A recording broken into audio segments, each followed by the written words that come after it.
caros irmãos, sejam todos muito bem-vindos ao canal do Caminho Ortodoxo. E no vídeo de hoje vamos falar de forma breve e direta sobre o que é, de fato, um concílio ecumênico ou um concílio pan-ortodoxo, e como a Igreja define de maneira clara e infalível os dogmas que vinculam toda a cristandade. A resposta é simples e profundamente eclesial: o consenso. É por consenso que a vontade de Deus é conhecida pela Igreja. Mas o que queremos dizer com consenso? Estamos falando de um acordo comum, ou seja, a concordância unânime ou amplamente majoritária dos bispos da Igreja reunidos no Espírito Santo. Esse modo de funcionamento não é uma invenção posterior. Ele já está presente nas próprias Escrituras. Veja, por exemplo, o que acontece em Atos 15. Diante da polêmica dos judaizantes, uma questão que ameaçava dividir a Igreja nascente, Paulo, Barnabé e os apóstolos, ou seja, representantes de todas as comunidades cristãs então existentes, se reuniram em Jerusalém. Embora São Tiago, como bispo da cidade e anfitrião do encontro, tenha apresentado sua proposta, a decisão final, registrada na Epístola Conciliar, foi fruto do consenso de toda a Assembleia, conforme está escrito. Então, pareceu bem aos apóstolos e aos anciãos, com toda a igreja, eleger homens dentre eles e enviá-los com Paulo e Barnabé a Antioquia, a saber, Judas, chamado Barsabás, e Silas, homens distintos entre os irmãos. E por intermédio deles escreveram o seguinte: os apóstolos e os anciãos e os irmãos, aos irmãos dentre os gentios que estão em Antioquia e Síria e Cilícia, saúde. Porquanto ouvimos que alguns que saíram dentre vós vos perturbavam com palavras e transtornaram as vossas almas, dizendo que deveis circuncidar-vos e guardar a lei, não lhes tendo nós dado mandamento. Pareceu-nos bem, reunidos concordemente, eleger alguns homens e enviá-los a vós, com os nossos amados Barnabé e Paulo, homens que já expuseram as suas vidas pelo nome de nosso Senhor Jesus Cristo. Enviamos, portanto, Judas e Silas, os quais, por palavra, vos anunciarão também as mesmas coisas. Na verdade, pareceu bem ao Espírito Santo e a nós não vos impor mais encargo algum, senão essas coisas necessárias, que vos abstenhas das coisas sacrificadas aos ídolos, e do sangue, e da carne sufocada, e da fornicação, das quais coisas bem fazeis se vos guardardes, bem vos vá. É através do consenso dos bispos, os sucessores dos apóstolos, com o poder das chaves, que a Igreja reconhece a vontade do Espírito Santo. Nesse sentido, o cânone apostólico de número 34 afirma: os bispos de cada nação devem reconhecer aquele que é o primeiro entre eles e considerá-lo como seu chefe, e não fazer nada de importância sem o seu consentimento. Mas cada um pode fazer apenas aquilo que diz respeito à sua própria paróquia e às localidades rurais que a ele pertencem. No entanto, tampouco deve aquele que é o primeiro fazer algo sem o consentimento de todos, pois assim haverá unanimidade e Deus será glorificado por meio do Senhor no Espírito Santo. Igualmente, o consenso de toda a Igreja é descrito por São Vicente de Lérins como a regra pela qual a fé verdadeira é conhecida. Além disso, na própria Igreja Católica, todo cuidado possível deve ser tomado para que mantenhamos aquela fé que foi crida em toda parte, sempre por todos, pois isso é verdadeiramente e no sentido mais estrito católico, o que, como o próprio nome e a razão da coisa declaram, compreende tudo universalmente. Esta regra observaremos se seguirmos a universalidade, a antiguidade e o consentimento. Seguiremos a universalidade se confessarmos ser verdadeira aquela única fé que toda a Igreja em todo o mundo confessa. A antiguidade, se de modo algum nos desviarmos daquelas interpretações que manifestadamente foram notoriamente sustentadas por nossos santos antepassados, e paz.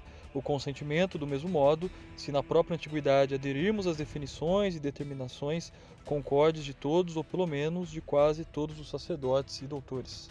Mesmo durante o período pré-imperial, em que o crescimento da Igreja em todo o Mediterrâneo e as constantes perseguições sofridas impossibilitavam a reunião de um sínodo semelhante ao ocorrido em Jerusalém, a Igreja operava com esse modelo eclesiológico em mente, com os diversos sínodos locais buscando, idealmente, alcançar um consenso. Nesse sentido, o apologista ortodoxo Craig Trullia explica: a auxiliaridade na Igreja primitiva fornece evidência de uma eclesiologia baseada em consenso em funcionamento. Concílios locais operavam de acordo com a unanimidade em oposição ao voto maioritário, visto que o consenso demonstrava autoridade espiritual. O funcionamento de vários sínodos locais realizados em conjunto, uns com os outros, idealmente era que todos concordassem. No século II e III, concílios locais foram realizados em todo o mundo, para determinar o dia para celebrar a Páscoa, a posição jurisdicional da Igreja de Éfeso em relação à Igreja de Roma, o bispo correto de Roma durante a controvérsia novaciana, a maneira correta de receber na igreja aqueles batizados por outros cristãos e a deposição de Paulo de Samosata em Antioquia. O lado que sempre vencia era o lado que tinha o consentimento de quase todos. De forma reveladora, Roma foi o tema específico de duas dessas controvérsias, a situação eclesiástica de Éfeso e a questão do rebatismo. Em ambas as vezes ela perdeu. Embora uma definição formal do que constitui um concílio ecumênico só tenha sido articulada mais claramente no segundo concílio de Nicéia, como resposta ao falso concílio de Éria, já na Epístola Sinodal, no primeiro concílio ecumênico de Nicéia, no ano 325, vemos que o consenso universal era reconhecido como um sinal da ação do Espírito Santo.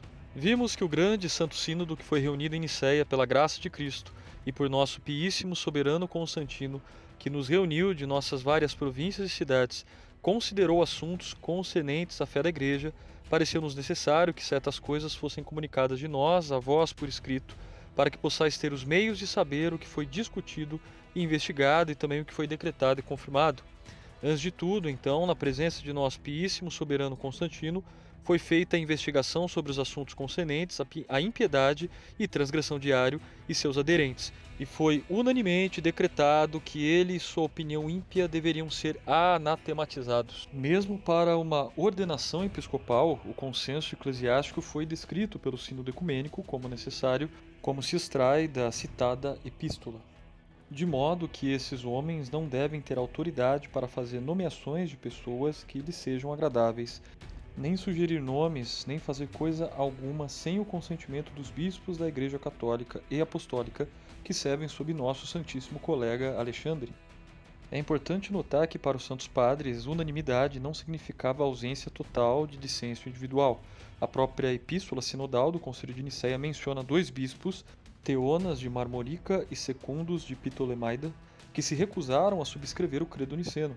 No entanto, a autoridade do concílio não foi invalidada por isso. O que os padres entendiam por unanimidade era a aceitação universal do ensinamento conciliar, confirmada pela ampla maioria dos bispos ortodoxos reunidos em sínodo e posteriormente reconhecida por toda a Igreja. Ou seja, não se exige uma unanimidade matemática, mas um consenso eclesial real, vivo e duradouro, reconhecido como expressão da fé da Igreja sob a guia do Espírito Santo. Esse entendimento é mantido pelos demais concílios ecumênicos. Por exemplo, a Epístola Sinodal de Constantinopla I afirma: além disso, ordenamos como bispo o reverendíssimo e piíssimo Nectário na presença do Concílio Ecumênico diante do piíssimo imperador Teodósio e com o consentimento de todo o clero e de toda a cidade, como uma só voz de consentimento e respeito, os bispos da província e da diocese oriental reuniram-se e ordenaram canonicamente o reverendíssimo e piíssimo Flaviano como bispo da antiquíssima e verdadeira apostólica Igreja da Síria, onde primeiro foi dado o nobre nome de cristão. Igualmente, o arquidiácono Átio, em Calcedônia, ao referir-se ao Santo Concílio de Éfeso, diz: Átio, o mais devoto arquidiácono, disse: há também a carta escrita pelo Santíssimo Cirilo, agora entre os santos, então bispo da grande cidade de Alexandria, para Nestório, a qual foi aprovada por todos os santos bispos que se reuniram anteriormente em Éfeso para condenar o mesmo Nestório, e foi confirmada pelas assinaturas de todos. Há também a carta do mesmo Cirilo, agora entre os santos, escrita por João de memória sagrada, então bispo da grande cidade de Antioquia, a qual igualmente foi confirmada. Se vos agradar, eu as lerei. Também o quinto concílio ecumênico, ao combater e repudiar a tentativa do Papa Vigílio de tomar uma decisão de forma apartada e contrária ao concílio, afirmará: pois ainda que os apóstolos individualmente estivessem repletos da graça do Espírito Santo, de modo que não necessitavam do conselho de outros sobre o que deveria ser tratado, ainda assim não desejaram decidir de outra forma a questão que estava em discussão. Se os gentios deviam ser circuncidados, antes de se reunirem em conjunto, cada um deles confirmasse suas declarações com os testemunhos das divinas escrituras. Assim foi incomum que todos pronunciaram julgamento sobre a questão, escrevendo aos gentios e declarando em uma proclamação que, tendo todos nós nos reunido, pareceu bem ao Espírito Santo e a nós não vos impor outro fardo, senão essas coisas necessárias, e que vos abstenhais do que foi oferecido aos ídolos, do sangue, do que foi estrangulado e da fornicação. Os santos padres também, que se reuniram em diversas ocasiões nos santos 4 concílios, seguiram um precedente antigo e decretaram em comum sobre as heresias e problemas que haviam surgido, pois é certo que através do exame conjunto, quando se expõe o que precisa ser discutido de ambos os lados, que a luz da verdade dissipa as trevas da mentira, pois também no caso da fé não é permitido a ninguém antecipar o julgamento da igreja em sua totalidade, já que cada pessoa necessita da ajuda de seu próximo. Nesse mesmo sentido, a epístola do Papa São Gregório Magno, em sua carta a João de Constantinopla, ao abordar os 5 concílios, afirmará: mas todas as pessoas que os veneráveis concílios supracitados rejeitam, eu rejeito. Aqueles a quem eles veneram, eu abraço, pois tendo eles sido constituídos por consentimento universal, não há eles, mas a si mesmo é que derruba aquele que presume ou soltar os que eles ligam ou ligar os que eles soltam. Tendo isso em consideração, não é nenhuma surpresa que quando o segundo concílio de Nicéia precisou definir a razão pela qual o concílio ladrão de Hiria não era ecumênico, apesar de ter sido convocado por imperador, apontou a ausência de ratificação dos primazes da igreja e de seus bispos. E como pode um concílio ser grande e ecumênico se não recebeu nem reconhecimento nem assentimento dos primazes das outras igrejas, mas estes o relegaram ao anátema? Não contou com a cooperação do então Papa de Roma ou de seus sacerdotes, nem por meio de seus representantes ou de uma carta encíclica, como é a regra para os concílios, nem obteve o assentimento dos patriarcas do Oriente, de Alexandria, Antioquia e da Cidade Santa, nem de seus sacerdotes e bispos.